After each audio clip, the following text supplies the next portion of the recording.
મિત્રો, ભારતમાં રસ્તા ઉપર ચાલતા તમામ વાહનોમાં સ્ટીયરિંગ વ્હીલ જમણી બાજુ હોય છે, પરંતુ ઘણા દેશોમાં તે ડાબી બાજુ પણ હોય છે. તો શું તમે ક્યારેય વિચાર્યું છે કે સ્ટીયરિંગ વ્હીલનું જમણી બાજુ કે ડાબી બાજુ હોવાનું ખરેખર લોજિક શું છે? તો ચાલો ત્યારે હું તમને ઝડપથી જણાવી દઉં તો ભારતમાં જમણી બાજુ અને અન્ય દેશોમાં ડાબી બાજુ સ્ટીયરિંગ વ્હીલ કેમ હોય છે. તો વાસ્તવમાં દુનિયાના લગભગ 65% દેશોમાં સ્ટીયરિંગ વ્હીલ ડાબી બાજુ હોય છે અને બાકીના દેશોમાં સ્ટીયરિંગ વ્હીલ જમણી બાજુ હોય છે.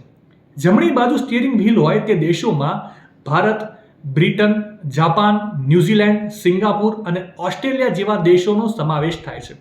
ભારતમાં ચાલતી ગાડીઓમાં સ્ટીયરિંગ વ્હીલના જમણી બાજુ હોવાનું કારણ નિષ્ણાંતોના મત મુજબ બ્રિટિશ કાળનો ઇતિહાસ છે.